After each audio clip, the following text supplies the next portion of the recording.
Hello, good afternoon. સ્વાગત છે આપ સૌનું માર્કેટ મૂવર્સમાં. હું યોમિક આપની સાથે. ભારતીય બજાર આજે શાનદાર ઓપનિંગ બાદ શાનદાર તેજી જળવાઈ રહી છે અને આ તેજીની પાછળ આજના બેસ્ટ મૂવર્સ શું છે, એમની પાછળ સ્ટોરી શું છે અને આગળ શું સ્ટોરી આપણે બનાવવાની છે એની પાછળ આપણે વાત કરીશું. પરંતુ સૌથી પહેલાં શરૂઆત હેડલાઇન્સની સાથે કરીશું. ગઈકાલના ભારે ઘટાડા બાદ ભારતીય માર્કેટમાં મજબૂતી સાથે કારોબાર. નિફ્ટીમાં 180 અંકની તેજી સાથે 24,200 પાર કારોબાર, તો સેન્સેક્સમાં પણ 500 અંકની નજીક તેજી આવતા 78,000 પાર કારોબાર.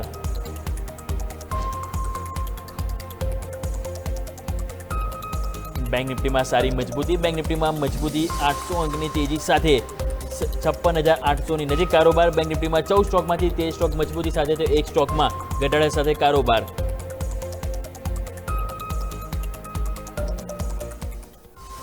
માર્કેટમાં મજબૂતી, પરંતુ આઈટી શેરોમાં જોવા મળી આજે વેચવાલી. ઇન્ફોસિસ, ટેક મહિન્દ્રા, એચસીએલ ટેક અને ટીસીએસ નિફ્ટીના ટોપ લૂઝર્સમાં, તો કોફોર્સ, એલટીએમ માઇન્ડ્રીમાં પણ જોવા મળ્યું દબાણ.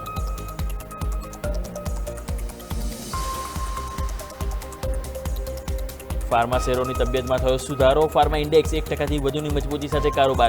ડોક્ટર રેડ્ડી નિફ્ટીના ટોપ ગેનર્સમાં, તો અન્ય pharma stocks Glenmark pharma, Alkem lab, Wockhardt pharma અને લોરસ લેબમાં પણ સૌથી વધુ ખરીદદારી. મિડ કેપ 100 અને સ્મોલ કેપ 100 ઇન્ડેક્સમાં પણ સારી મજબૂતી સાથે કારોબાર. બંને ઇન્ડેક્સમાં 1.5 થી 2%ની મજબૂતી સાથે કારોબાર. મિડ કેપ 100માં Dixon technology, power India top ગેનર્સમાં, તો oil India, Tata communication top લૂઝર્સમાં સામેલ.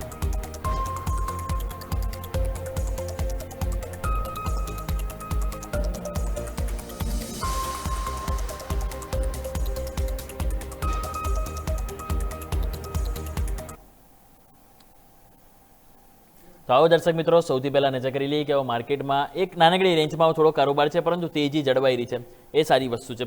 હવે પહેલાં તો આવો કામ કરીએ આપણે કે નિફ્ટીનો ડેલી ચાર્ટ સમજી લઈએ. 24,210 આપણે કારોબાર કરીએ છીએ. 24,200 લેવલ બહુ જ કન્ફ્યુઝ આજે માર્કેટમાં ખાસ કરીને નિફ્ટી કરી રહ્યો છે, કારણ કે એ જ રેન્જમાં તમે જો ફસાયેલો છે. કોલ રાઇટર્સ અને પુટ રાઇટર્સ બંને તરફથી ફાઇટ છે, અને 24,300 જે રેઝિસ્ટન્સ છે, જે ઓલરેડી આપણે સવારે જ વાત કરી હતી કે 24,300 ઉપર ટકવું જરૂરી છે. નહીં ટકીએ તો કોન્ફિડન્સ જોવા નહીં મળે, અને એવું જ કંઈક હાલત જોવા મળી રહ્યું છે.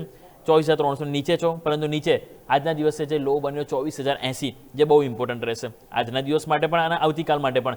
24,080 જ્યાં સુધી નથી બ્રેક થતું ત્યાં સુધી હવે ચિંતાનો વિષય હાલ જોવા નથી મળી રહ્યો. અને બેંક નિફ્ટી 57,000ને પહોંચવાની તૈયારીઓ તો બતાવી રહ્યું છે, પરંતુ થોડી સફળતા નથી મળતી. લેટ્સ સે હજુ પણ ટાઈમ છે, જોઈએ કે આ સફળતા હજી અહીંયાથી સફળ થાય છે કે નહીં, એની આપણે વાત કરી છે. તો આવો દર્શક મિત્રો, આપણી સાથે વધુ ચર્ચા કરવા માટે ચોઇસ બ્રોકિંગથી કુનાલ પરાર આપણી સાથે જોડાઈ ગયા છે. Kunal sir, good afternoon. માર્કેટમાં ગઈકાલે પણ ભારે કડાકા બાદ રિકવરી સારી જોવા મળી હતી, અને ઇવન આજે પણ મજબૂતી સાથે ઓપનિંગ બાદ ભલે ફર્ધર નવી એટલી તેજી નથી આવી, પરંતુ તેજી જળવાઈ રહી છે. પ્રશ્ન એ થાય છે કે આ તેજી આજે જે જળવાઈ રહી છે એમાં કોન્ફિડન્સ કેટલો લાગે છે કે આગળ હવે થોડા સારા દિવસો ભારતીય માર્કેટ માટે શરૂ થઈ ગયા, કે હજુ પણ થોડુંક વેઇટ એન્ડ વોચ કરીશું? Sir, good afternoon. Well, good afternoon. And હા, અત્યારે આ લેવલ પર ભારતીય માર્કેટમાં સારા દિવસો સ્ટાર્ટ થઈ ગયા છે એ કમેન્ટ કરવું થોડું વધારે જલ્દી રહેશે.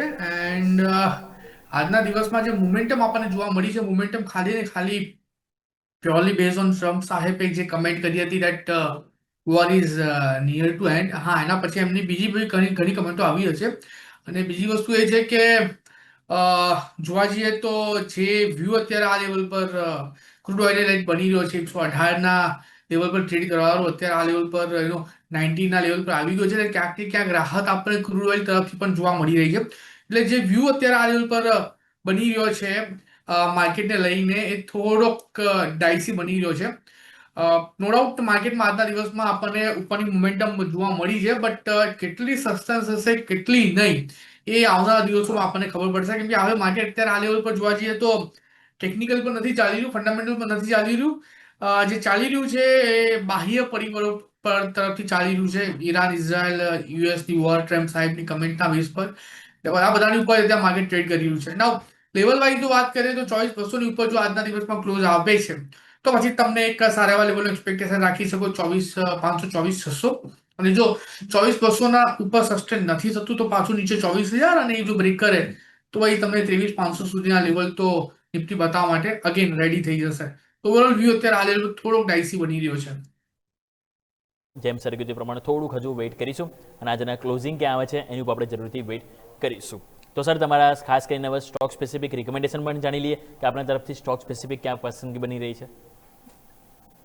સ્ટોક સ્પેસિફિક રિકમેન્ડેશનની વાત કરીએ, જે વ્યૂ અત્યારે બની રહ્યો છે ટાટા કોમ્યુનિકેશન પર બની રહ્યો છે 1475 પાસે અત્યારે આ સ્ટોક આપણને ટ્રેડ કરતો જોવા મળી રહ્યો છે અને પ્રેઝન્ટ લેવલ પર જ ખરીદી કરીને ચાલો 1400 એસએલ ની સાથે ટાર્ગેટની વાત કરીએ તો 1530 નો પહેલો ટાર્ગેટ અને જો બ્રેક કરે તો 1630 નો બીજો ટાર્ગેટ પણ આપણને અહીંયા આવતો જોવા મળી શકે. એટલે ઓવરઓલ જે વ્યૂ બની રહ્યો છે એ ટાટા કોમ્યુનિકેશન પર અત્યારે આ લેવલ પર પોઝિટિવ સાઇડ નો બની રહ્યો છે. પ્રેઝન્ટ લેવલથી ખરીદારી કરીને ચાલવાની સલાહ રહેશે. ઓકે, તો ટાટા કોમ્યુનિકેશન ટાર્ગેટ અને સ્ટોપ લોસ બંને આપણા સ્ક્રીન ઉપર છે, જે કુનાલ સર તરફથી પસંદગી છે એની પર આપણે ફોકસ કરીશું. તો આવો દર્શક મિત્રો, આજના દિવસે તેજી સારી એવી જોવા મળી રહી છે, તો તેજી પાછળના હીરો કોણ છે એ આપણે જાણવું જરૂરી છે. મીન્સ કે આજના ટોપ ગેનર્સ અને લૂઝર્સ પણ સાથે સાથે વાત કરી જ લઈએ. તો જઈશું સીધા મારા સહયોગી મિરલ પાસે. મિરલ, ગુડ આફ્ટરનૂન. જણાવો કે આજના દિવસે માર્કેટ સારું એવું મોમેન્ટમ પકડી રાખ્યું છે, આ મોમેન્ટમ પાછળના મેઇન સહભાગી કયા કયા સ્ટોક્સ આજે બની રહ્યા છે? જી જરૂરથી. Good afternoon Yomik. અત્યારે ઘણા બધા સ્ટોક છે જે સારી એવી તેજી અને મંદી કરતા સ્ટોક તરીકે સામે આવી રહ્યા છે. તો પહેલાં તો આપણે વાત કરીએ નિફ્ટી 50ના કયા સ્ટોક છે જે સારી તેજી કરતા સ્ટોક તરીકે સામે આવી રહ્યા છે. તો પહેલો સ્ટોક છે શ્રીરામ ફાઇનાન્સ. શ્રીરામ ફાઇનાન્સ તરફ નજર કરશો 6% વધારે તેજી સાથે કારોબાર દેખવા મળી રહ્યો છે સ્ટોકમાં. ઇન્ડિગો તરફ નજર કરશો ત્યાં પણ 3.10% વધારે સાથે કારોબાર દેખવા મળી રહ્યો છે. એસર મોટર્સ છે, પછી અલ્ટ્રાટેક સિમેન્ટ છે, એ બંનેમાં પણ 3%થી વધારે તેજી દેખવા મળી રહી છે. અને એસબીઆઈ લાઈફ તરફ નજર કરશો ત્યાં પણ 2%થી વધારે તેજી દેખવા મળી રહી છે. તો ઓવરઓલ દેખવા જો તો આ 5 સ્ટોક છે જે નિફ્ટી 50માં અત્યારે સારી એવી તેજી કરતા સ્ટોક તરીકે સામે આવી રહ્યા છે. હવે આપણે વાત કરીએ નિફ્ટી 50ના કયા સ્ટોક છે જે અત્યારે મંદી કરતા સ્ટોક તરીકે સામે આવી રહ્યા છે. તો પહેલો સ્ટોક છે ઇન્ફોસિસ.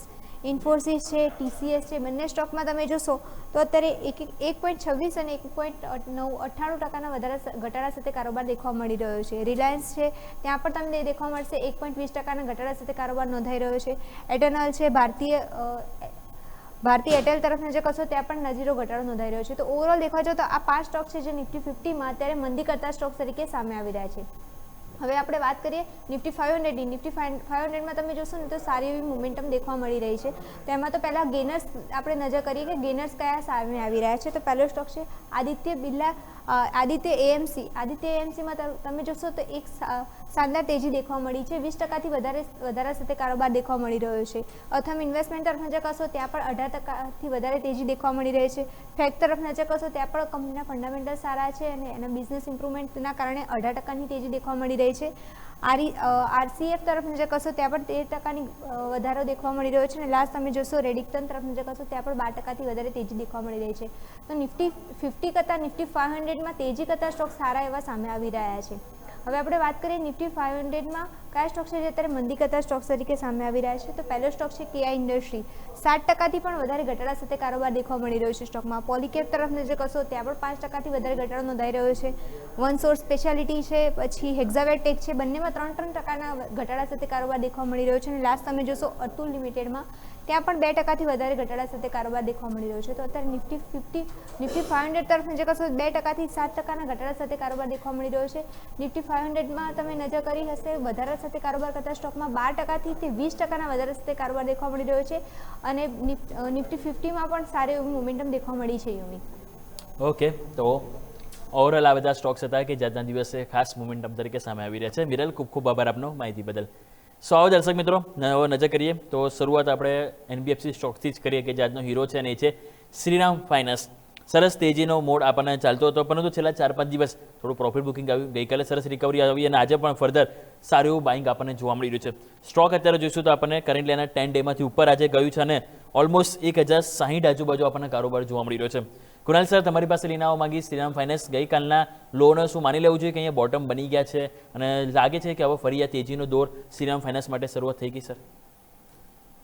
પણ 7.5%ના મોમેન્ટમ સાથે અત્યારે સ્ટોક ટ્રેડ કરી રહ્યો છે. કાલના દિવસમાં જોવા જઈએ તો 940ની અરાઉન્ડનો સપોર્ટ લઈને કાઉન્ટરે સારા બાઉન્સબેક આપણને આજના દિવસમાં બતાવેલા છે. નવી ખરીદારી કરીને ચાલવાની સલાહ તો બિલકુલ નહીં રહે, પણ તમારી પાસે ઓલરેડી પોઝિશન જે છે તમે એને હોલ્ડ કરીને ચાલી શકો છો. 1100 સુધીના લેવલ એઝ અ ટાર્ગેટ તમને કાઉન્ટર બતાવી શકે છે. ઓકે, તો આ પ્રમાણે વ્યૂ ખાસ કરીને બની રહ્યો છે શ્રીરામ ફાઇનાન્સ માટે, જેની ઉપર આપણે ખાસ કરીને ફોકસ કરીશું. નેક્સ્ટ વાત કરીએ તો આજના દિવસે મોસ્ટ મોમેન્ટમ આપણને જોવા મળે છે થોડા ક્રૂડ ઓઇલ રિલેટેડ, અને એમાં આપણને આવશે જોવા મળશે તો ઇન્ડિયા ગ્લોબ એવિએશન તમે જો એટલે કે એવિએશન સ્ટોક્સમાં જે સારી રીતે જોવા મળી છે. કુણાલ સર, ગઈકાલના આપણે જો બજાર આપણું જ ક્લોઝ થયું માર્કેટ ખાસ કરીને, એના પછી જે ક્રૂડ ઓઇલની પ્રાઇસમાં અત્યાર સુધી જોઈએ તો ઓલમોસ્ટ 24 થી 25% આપણને કરેક્શન જોવા મળી રહ્યું છે. સ્વાભાવિક છે કે હજુ પણ જ્યાં સુધી આ ગ્લોબલ ટેન્શન થોડું છે એમાં વધઘટ તો રહેવાની છે, પરંતુ આજના જે ઘટાડો આવ્યો ને એના બાદ એવિએશન સ્ટોક્સ ખાસ કરીને ઇન્ડિગોમાં જે આપણને વધારે જોવા મળ્યો 4400 ઉપર છે.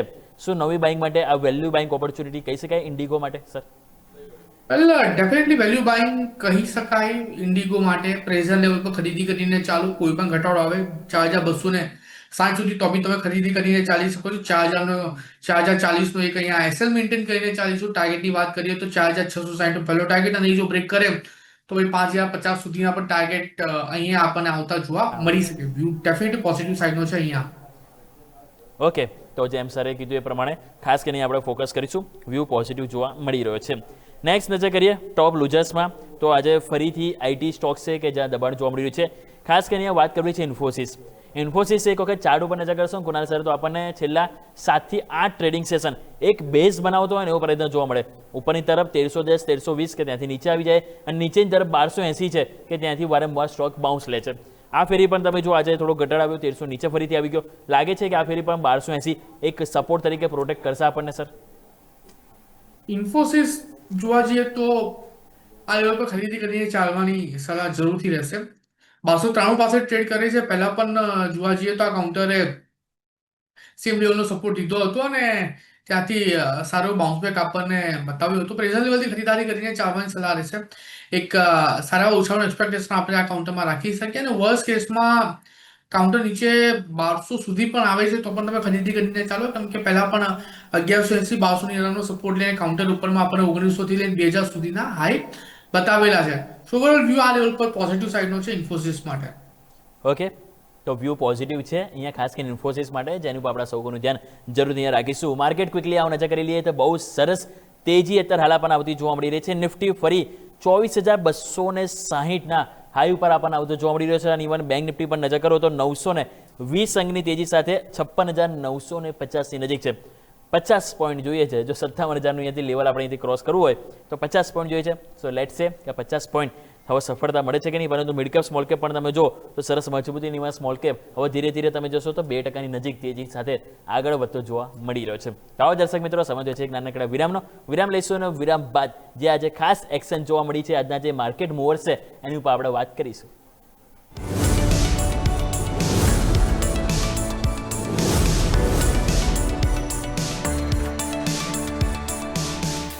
બ્રેક બાદ આપનું સ્વાગત છે. માર્કેટ આવો ક્વિકલી નીચે કરી લઈએ તો નિફ્ટી 24250 ની નજીક છે, અને બેંક નિફ્ટી 56900 ની નજીક હાલ આપણને કારોબાર જોવા મળી રહ્યો છે. બે તરફ મિડ કેપ સ્મોલ કેપ એ જ રેન્જમાં આપણને જોવા મળી રહી છે. 1.5-2% મજબૂતી અહીંયા જોવા મળી રહી છે. પરંતુ આજના દિવસે તમે જુઓ તો સ્ટોક સ્પેસિફિક એક્શન તો આપણને સરસ જોવા મળી રહી છે. આના સિવાય જો આપણે વાત કરીએ તો બ્રોકરેજ હાઉસ દ્વારા પણ ઘણા બધા સ્ટોક્સ છે કે જે રડા પર આવી રહ્યા છે. આવો ક્વિકલી નજર કરીએ. મારા સહયોગી અજય પાસે જઈશું આપણે. Ajay, good afternoon. જણાવો કે આજના દિવસે બ્રોકરેજ હાઉસ દ્વારા કયા કયા સ્ટોક્સ છે કે જે કાઉન્ટર પર આજે સામે આવી રહ્યા છે? જી બિલકુલ, તો બ્રોકરેજ હાઉસના રડારમાં ઓવરઓલ જોઈએ તો ઘણા બધા રિપોર્ટ આવી રહ્યા છે. પહેલાં તો ગુડ આફ્ટરનૂન યોમિક. તો રોલ જોઈએ તો પહેલાં વાત કરીએ એસ્કોટ ક્યુબોટા, કોટક ઇન્સ્ટિટ્યુશનનો અહીંયાથી રિપોર્ટ આવેલો છે. એસ્કોટ ક્યુબોટા રોલ જોઈશું તો રેટિંગ બાયના છે. ટાર્ગેટ પ્રાઇસ 3375, એટલે હાલના લેવલથી જુઓ તો નિયર બાયના ટાર્ગેટ છે. ઓલ જોઈશું જે સેલનો એમણે જે પહેલાં રેટિંગ આપેલા હતા એમણે અપગ્રેડ એટલે બાયના કર્યા છે. અને ટ્રેક્ટર વેચાણમાં બી જો ક્યાંય ને ક્યાંય જો પોઝિટિવનેસ જોવા મળે છે, ડિમાન્ડ ક્યાંય ને ક્યાંય વધી રહી છે, અને ડોમેસ્ટિક ટ્રેક્ટરના વેચાણમાં પણ જો મોટો વધારો અહીંયા જોવા મળે છે. અને સેપ્રેસ એન્જિન એગ્રી સોલ્યુશન કંપનીમાં પણ જો કંપની મોટું ડાયવર્સિફિકેશન કરવા જઈ રહી છે, એટલે ક્યાંય ને ક્યાંય જો બ્રોકરેજ અહીંયાથી પોઝિટિવ માની રહ્યા છે. સ્ટોક આજે જો 3 થી 3.5%ની મજબૂતી સાથે કારોબાર જોવા મળી રહ્યો છે. નેક્સ્ટ આગળ જોઈએ તો ઓવરઓલ મોતીલાલ ઓસ્વાલનો રિપોર્ટ આવે છે ડિફેન્સ થીમ ઉપર. ડિફેન્સ થીમ જોઈએ તો એ વિશેષના તણાવના લીધે ગ્લોબલ ડિફેન્સમાં ક્યાંય ને ક્યાંય બધી જ જે સરકાર છે કે ખર્ચો વધારી છે, પોતાનું ડિફેન્સ મજબૂત કરવા જઈ રહી છે. ભારતનું જે સંરક્ષણ ક્ષેત્ર છે એ જો ક્યાંય ક્યાંય જે નવો વિકાસ એક્સપોર્ટ અહીંયા કરી રહી છે. આજે જે સમાચાર પણ આવ્યા હતા એને કે જે ભારતના જે બ્રહ્મોસ જે ઓવરઓલ મિસાઇલ છે એનું બી જોઈશું ઇન્ડોનેશિયા જે કંપની જે બાય કર્યું હતું એની પહેલાં ફિલિપાઇન્સ, આ બધા બી છે ઓવરઓલ જે બાય કરી રહ્યા છે. એટલે ક્યાંય ને ક્યાંય defence overall sector specifically positive થઈ રહ્યા છે. BL એમણે અહીંયાથી 3 થી 4 સ્ટોક્સ એમને પોઝિટિવ લાગે છે. એમાં BL બાયના રેટિંગ છે 520ના ટાર્ગેટ સાથે. સેકન્ડ વાત કરીએ તો HL એ બી બાયના રેટિંગ સાથે 5500ના ટાર્ગેટ. BDL વાત કરીએ તો 1800ના ટાર્ગેટ. એસ્ટ્રા માઇક્રો જે ઓવરઓલ જોઈશું મિડ કેપ ડિફેન્સની કંપની છે એ ઓવરઓલ 1150 અને લાસ્ટ વાત કરીએ તો ઝેન્ટેક આ બીજો કે ઓવરઓલ સોફ્ટવેર બેઝિસ એનું કામ કરી રહી છે એમાં બીજો 1400ના ટાર્ગેટ સાથે જે આ 4 થી 5 સ્ટોક છે એમને ડિફેન્સમાં ખાસ કરીને અહીંયાથી હાઇલાઇટ અને મજબૂત ઓવરઓલ લાગી રહ્યા છે તો આ સ્ટોક છે ખાસ કરીને ફોકસ કરશું ઓવરઓલ ડિફેન્સ થીમ. નેક્સ્ટ આગળ જોઈએ તો મોર્ગન સ્ટેનલીનો Reliance industry overall refining company છે. રિલાયન્સ આપણને જો ગઈકાલે સારી મજબૂતી હતી આજે કંઈ ને કંઈ જો ક્રૂડ રિલેટેડ જો પોઝિટિવ સમાચાર છે રિલાયન્સ આજે થોડું નેગેટિવ રિએક્શન જોવા મળ્યું છે. રેટિંગ ઓવરવેટના આપેલા છે ટાર્ગેટ પ્રાઇસ 1803 એટલે હાલના લેવલથી જોઈએ તો 27 એટલે 27% અપસાઇડના ટાર્ગેટ આપ્યા છે. જે વૈશ્વિક રિફાઇનેશન અને જે એશિયન ઓવરઓલના જે એને કંઈ જે ગ્લોબલ તણાવ ચાલી રહ્યા છે એના લીધે જો ક્રૂડની પ્રાઇસમાં ભારે ઉથલપાથલ જોવા મળી હતી અને જે ઈરાન ઇઝરાયલ યુદ્ધના કારણે બીજો જે તેલના ભાવમાં મોટો ઉથલપાથલ જોવા મળી છે એ લીધે કંપનીના માર્જિનમાં પણ સારો સુધારો જોવા મળ્યો. જે ગ્રોસ માર્જિન છે જે ઓવરઓલ વાત કરી છે રિફાઇનિંગ માર્જિન એમાં પણ પોઝિટિવનેસ જોવા મળી છે અને ભારે અસ્થિરતાના લીધે જે રિફાઇનિંગ રિલેટેડ કંપની છે ઓએનજીસી ઓઇલ ઇન્ડિયા રિલાયન્સ આને મોટો ફાયદો અહીંયા જોવા મળી શકે છે કારણ કે એમના માર્જિન અને આવકમાં મોટો અહીંયાથી સુધારો જોવા મળી શકે છે. રિલાયન્સ અહીંયાથી જો ક્રૂડની પ્રાઇસ આ રીતની ઉથલપાથલ જોવા મળશે તો આ કંપની છે અહીંયા પોઝિટિવ જોવા મળી શકે છે.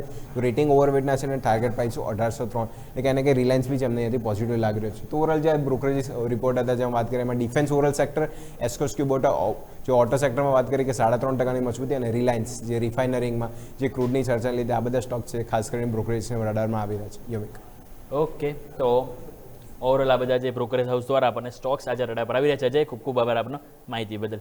સો આવો નજર કરી લઈએ કે આજના દિવસ આપણે જેમ વાત કરી કે ડિફેન્સ છે કે જે ખાસ કરીને કાઉન્ટર પર આવી રહ્યો છે તો ડિફેન્સ પહેલાં તો હાલચાલ જોઈ લઈએ. 0.5% ઓવરઓલ ઇન્ડેક્સ મજબૂત છે. અહીંયા થોડુંક સમજવું છે કુનાલ છે તમારી પાસે કે આપણે જોઈએ ગઈકાલે જે માર્કેટ જ્યારે 600-700 પોઈન્ટ નિફ્ટીમાં નેગેટિવ ઓપનિંગ થયું ત્યારે આપણને ક્યાં ખ્યાલ છે કે જે ગ્લોબલ તણાવ વધી રહ્યો ક્રૂડ ઓઇલ જ્યારે વધ્યું અને આવા ટાઈમે આપણે મોસ્ટલી ખ્યાલ છે કે જ્યારે વોરની સિચ્યુએશન ત્યારે ડિફેન્સ સ્ટોક્સ વધતા હોય છે પરંતુ ગઈકાલે ત્યાં પ્રોફિટ બુકિંગ આવ્યું હતું અને આજે જ્યારે પરિસ્થિતિ જ્યારે થોડી હળવી થઈ છે ત્યારે થોડીક ખરીદારી આવી છે. આ થોડીક પરિસ્થિતિ સર સમજવાનો પ્રયત્ન કરીએ. શું આ ડિફેન્સ સ્ટોક હવે થોડા અલગથી આપણે વિચારવા જોઈએ કે પછી આજે થોડું ઇનલાઇન જ આપણે લઈને ચાલીશું અને શું વ્યૂ તમારો પર્ટિક્યુલર કોઈ સ્ટોક સ્પેસિફિક બની રહ્યો છે સર? ડિફેન્સ સ્ટોકની વાત કરીએ અત્યારે આ લેવલ પર તો જે વ્યૂ બની રહ્યો છે થોડોક ડાયસી બની રહ્યો છે કેમ કે તમે જુઓ જે પ્રમાણેની મોમેન્ટમ અત્યારે આ કાઉન્ટર્સ બતાવી રહ્યા છે જે પ્રમાણે અત્યારે આ કાઉન્ટર્સમાં આપણને મોમેન્ટમ આવતી જોવા મળી રહી છે એક હાઈ વોલેટિલિટી અત્યારે આપણને આ લેવલ પર આ બધા જ કાઉન્ટર અત્યારે બતાવી રહ્યા છે એટલે વ્યૂ અત્યારે આ લેવલ પર જોવા જઈએ ડિફેન્સ કાઉન્ટરને લઈને તો થોડુંક પોઝિટિવ સાઈડ કે નેગેટિવ સાઈડ પકડીને ના ચાલે પણ હાઈ વોલેટાઇલ પકડીને ચાલી શકીએ. તમે જુઓ જ્યારે વોરના ન્યૂઝ આવતા હોય તો આપણને ડિફેન્સ સેક્ટર્સને લઈને દરેકે દરેક કાઉન્ટર્સમાં ઉછાળો આપણને આવતો જોવા મળતો હોય છે બટ એના પછી મોસ્ટ ઓફ ધ કાઉન્ટર્સમાં એક સ્ટેબલ મોમેન્ટમ સ્ટાર્ટ થઈ જતી હોય છે. તો ટ્રેડિંગ પર્સપેક્ટિવથી જોવા જઈએ તો નો ડાઉટ એક પ્રોપર વોલેટિલિટી આપણને આ લેવલ પર મળતી જોવા મળી રહી છે બટ ઇન્વેસ્ટમેન્ટ પર્સપેક્ટિવ જોવાની વાત તો થોડીક વેઇટ એન્ડ વોચ કરીને ચાલવાની સલાહ આપીશ. જે વોલેટિલિટી આપણે અત્યારે આ લેવલ પર જોવા મળી રહી છે એક વખત સેટલ ડાઉન થઈ જાય પછી આપણે અહીંયા ક્યાંક ને ક્યાંક એક પોર્ટફોલિયો ક્રિએશન માટે નવી પોઝિશન બનાવીને ચાલી શકીએ. ઓકે, તો આપણે જેમ વાત કરી એ પ્રમાણે ડિફેન્સ સ્ટોક્સ ઉપર આપણે જરૂરથી અહીંયા ધ્યાન આપીશું. નેક્સ્ટ આવો સર, આપણે અત્યારે ખ્યાલ છે કે સવારથી એક ટોપિક ચર્ચામાં છે અને છે એલપીજી સિલિન્ડરને લઈને કે એમાં જે અત્યારે અછત આવી રહી છે જેના કારણે અત્યારે કંઈક એવું છે કે ઓલમોસ્ટ 2500 થી 3000 જેવી રેસ્ટોરન્ટ છે કે જે ક્યાંક ને ક્યાંક બંધ થઈ શકે છે મીન્સ કે ટેમ્પરરી જ્યાં સુધી આ એમને એલપીજી સિલિન્ડર એમના માટે અવેલેબલ ના થાય ત્યાં સુધી અને 2 થી 3 ગણી ઓર્ડર બુક વધી ગઈ છે અને વેઇટિંગ લિસ્ટ પણ તમે જુઓ તો વધી ગયું છે જેના કારણે આજે રેસ્ટોરન્ટવાળા સ્ટોક છે જુબિલન્ટ ફૂડ સફાયર ફૂડ્સ કે જેમાં આજે આપણને એક નેગેટિવિટી જોવા મળી છે. તો સર આ જે નેગેટિવિટી આવી છે શું એને ટેમ્પરરી લેવી જોઈએ કે પછી હજુ થોડું અવોઇડ કરવું જોઈએ આ બધા સ્ટોક્સને સર? વેલ પેટ્રોલ અને એલએનજી ની એ બધાની જો વાત કરીએ અત્યારે આ લેવલ પર પર્ટિક્યુલરલી નો ડાઉટ આજના દિવસમાં 3-7% ઉપર છે બટ વ્યૂ મારો અત્યારે આ લેવલ પોઝિટિવ સાઇડનો જ બની રહ્યો છે. 288 પાસે કાઉન્ટર ટ્રેડ કરે છે અને પ્રેઝન્ટ લેવલથી જ ખરીદારી કરીને ચાલવાની સલાહ રહેશે. ઓવરઓલ મોમેન્ટમ આ લેવલ પર બાઉન્સ બેકનું જોવા મળી રહ્યું છે. જો પેટ્રોલ એલએનજી ઓલરેડી તમારો પોર્ટફોલિયોમાં હોય ને અત્યારે જો તમને લોસ થતો હોય તો હું કહીશ કે આ લેવલ પર પેટ્રોલ એલએનજી તમારે એડ કરીને ચાલી શકાય પ્લસ નવી જો પોઝિશન બનાવી હોય તો આપણે પેટ્રોલ એલએનજીને કન્સિડર કરીને ચાલી શકાય. સારો એવો ડિવિડન્ડ પેઇંગ સ્ટોક પણ છે. વ્યૂ ડેફિનેટલી પોઝિટિવ સાઇડનો છે. ઉપલા મથાળે 325 જો બ્રેક કરે તો હજી 370 સુધીના પણ લેવલ તમને અહીંયા આપતા જોવા મળી શકે. અને સર રેસ્ટોરન્ટ સ્ટોક વિશે શું કહેશો કારણ કે આની અસર જે નેગેટિવિટી થવી જોઈએ એ તો આપણને રેસ્ટોરન્ટ સ્ટોક ઉપર થઈ છે ખાસ કરીને તમે જો જુબિલન્ટ ફૂડ વર્ક છે સફાયર ફૂડ આના કારણે રેસ્ટોરન્ટ છે ખાસ કરીને જે કોમર્શિયલ સિલિન્ડર કે જેમાં અછત જોવા મળી રહી છે સર? વેલ ડેફિનેટલી રેસ્ટોરન્ટ સ્ટોક પર ક્યાંક ને ક્યાંક એની ઇમ્પેક્ટ પડશે કેમ કે તમે જુઓ સવારથી ઘણા બધા ન્યૂઝ એવા છે જેમાં LNG ને લઈને અત્યારે ન્યૂઝ આવી રહ્યા છે અને ઘણી બધી એવી રેસ્ટોરન્ટ છે જ્યાં કાપ મૂકવાની વાત ચાલી રહી છે, પર્ટિક્યુલરલી આ જે કમર્શિયલ સિલિન્ડર છે, કમર્શિયલ ગેસ છે એને લઈને. અને સવારથી ન્યૂઝ વાંચતો હશું તો ક્યાંક ને ક્યાંક 20-30% એવી રેસ્ટોરન્ટ છે જે ટેમ્પરરીલી પોતાનું જે વર્કિંગ જે છે એ અત્યારે હોલ્ડ કર્યું છે, કેમ કે પૂરતા મર્યાદામાં અત્યારે ગેસ નથી મળી રહ્યો. અને ઘરેલું ગેસને લઈને પણ એક નવી ગાઈડલાઇન્સ અત્યારે રિસન્ટલી ગવર્મેન્ટે બહાર પાડી છે. સો ડેફિનેટલી વ્યૂ અત્યારે તમે જુઓ તો દિવ્યાની ઇન્ટરનેશનલ છે કે ડોમિનોઝ પિઝા એટલે કે જુબિલન્ટ ફૂડ છે અને બીજા સ્ટોકની વાત કરીએ તો નેગેટિવ પડી શકે છે આવનારા દિવસોમાં. તે ટાઈમિંગ માટે અવોઇડ કરવું વધારે સારું રહેશે, કેમ કે ક્વોલિટી આપણને આવનારા દિવસમાં હજુ પણ વધી શકે છે એવું લાગી રહ્યું છે, જ્યાં સુધી આજે હોર્મુઝની જે વાત ચાલી રહી છે જ્યાંથી પ્રોપર વર્કિંગ સ્ટાર્ટ નથી થતું ત્યાં સુધી. ઓકે, તો બહુ સરસ રીતે સર આપણે સમજાવ્યું. તો ત્યાં સુધી આપણે થોડુંક ટેમ્પરરી અવોઇડ કરવાની સલાહ બની રહી છે. કુણાલ સર, આ સાથે સમય થયો છે આપની સાથે રજા લેવાનો. આપના તરફથી ડિસ્ક્લેમર. જેટલા પણ સ્ટોક વાત કર્યા છે, જે પણ સ્ટોકની આજે આપણે ચર્ચા કરી છે, એમાં મારું પોતાનું પર્સનલ હોલ્ડિંગ કોઈ નથી, ક્લાયન્ટ વાઇઝ હોલ્ડિંગ આ સ્ટોકમાં હોઈ શકે છે. કુણાલ સર, ખૂબ ખૂબ આભાર આપનો અમારી સાથે જોડાવા બદલ. Thank you so much sir. Thank you. So આવો દર્શક મિત્રો નજર કરી લઈએ તો નિફ્ટી 24,250 છે, પ્રયત્નો તો થઈ રહ્યા છે. બેંક નિફ્ટી 56,950 પોઈન્ટની દૂરી છે. તો અહીંયા પણ પ્રયત્નો તો પૂરેપૂરા ચાલુ છે. લાગે છે કે બેંક નિફ્ટી જે રીતે આજે સવારથી જોશમાં છે, એક વખત તો લાગે 57,000 આજે ટચ તો કરી લેશે, ભલે ક્રોસ થઈને ઉપર ક્લોઝ આપે કે ના હાલે, પણ એક વખત 57,000 આંકડો હાલ બતાવે એવું તો આપણને પ્રયત્નો બેંક નિફ્ટી તરફથી જોવા મળી રહે છે. અને મિડ કેપ સ્મોલ કેપ તમે જોશો તો ત્યાં પણ રંગ તો આજે તેજીનો જ જોવા મળી રહ્યો છે. અને સ્ટોક સ્પેસિફિક પર નજર કરીએ તો આપણને નિફ્ટીમાં ખાસ કરીને 50માંથી આપણે જોઈએ તો 40 સ્ટોક અત્યારે પોઝિટિવ છે, 10 સ્ટોક નેગેટિવિટી સાથે છે. અને નિફ્ટી 500માં પણ જોઈશું તો આપણે 84% સ્ટોક છે, એટલે કે 500માંથી 420 સ્ટોક છે કે જે આજે લીલા નિશાનમાં છે. એટલે અહીંયા પણ મજબૂતી તો ઓવરઓલ જો રેશિયો પ્રમાણે જોઈએ તો મજબૂતીવાળા સ્ટોક્સ આજે વધારે જોવા મળી રહ્યા છે. તો આવો દર્શક મિત્રો, આ સાથે માર્કેટ મૂવર્સમાં સમય થયો છે રજા લેવાનો. મને યોમિકને આપશો રજા, એક બ્રેક લઈશું અને બ્રેક બાદ મારા સહયોગી યશ આપની સાથે જોડાશે અને ક્લોઝિંગ કેપિટલમાં વિસ્તારથી સમજીશું આજના માર્કેટની પરિસ્થિતિ અને આવતીકાલે શું રણનીતિ અપનાવી એની ઉપર આપણે વાત કરીશું. તો જોડાઈ રહેજો ન્યૂઝ કેપિટલ માર્કેટ સાથે, કારણ કે અમે છીએ નફાનું નવું સરનામું.